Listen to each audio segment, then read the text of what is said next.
À Campagnole, il y a une famille riche qui possède une chasse énorme à la frontière du territoire du village. Sinon, il paraît qu'ils sont basés dans le Var, mais bon, ils ont une maison de campagne chez nous. Le type fait de l'immobilier, bien qu'il soit retraité.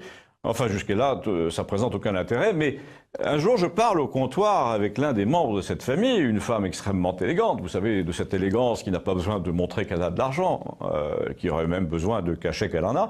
Et je lui dis, oui, en ce moment, je vis, moi, au sud de Paris, à Saint-Germain, parce que j'ai des choses à faire là-haut. Et elle me dit, ah, mais je connais très bien Saint-Germain. Et moi, bêtement, je réponds, oh, c'est très abîmé, hein, c'est la banlieue, quoi. C'est un peuplement très différent d'ici. Mais là, je me suis arrêté parce que je voyais qu'elle se renfrognait. Et du coup, je me suis dit, ce doit être l'une de ces bourgeoises, vous savez, qui adorent les immigrés, sa fille est bac+9, elle est membre d'Amnesty International, etc.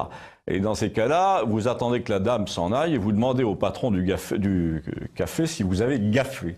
Et le patron ne dit jamais rien sur les gens de lui-même, mais quand vous l'interrogez, c'est différent. Et là, il me raconte que la famille de cette dame possédait tout Saint-Germain, près de Paris, des hectares, un château qui a été démoli, des fermes en pagaille, que tout ça est devenu un énorme centre commercial, puis 2, puis 4, et qu'ils ont fait une fortune en vendant des terrains qui, en 1920, auraient à peine valu le foin qu'ils produisaient.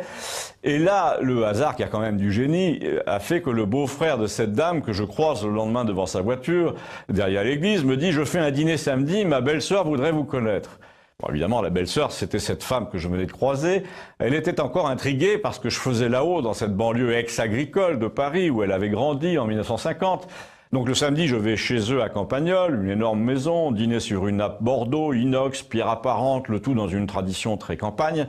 Et là, j'ai été très évasif, mais j'ai pu m'apercevoir qu'elle cherchait vraiment à savoir si j'étais susceptible de fréquenter des gens qui avaient connu sa famille là-haut, à Saint-Germain. Et j'ai fait mon innocent en disant que j'habitais chez quelqu'un de banal, qui ne connaissait personne et qui était d'ailleurs là depuis peu. Bien entendu, mon premier soin en retrouvant ce monsieur dans la banlieue au sud de Paris a été de demander si on savait qui était cette fameuse famille. Eh bien, on savait, figurez-vous. C'était des gens unanimement détestés parce qu'ils avaient grenouillé auprès des autorités politiques gaullistes de l'époque après la guerre pour vendre de l'agricole à des prix très élevés. Ils avaient fait sauter leur propre château, dynamiter leur propre château pour le vendre à un supermarché.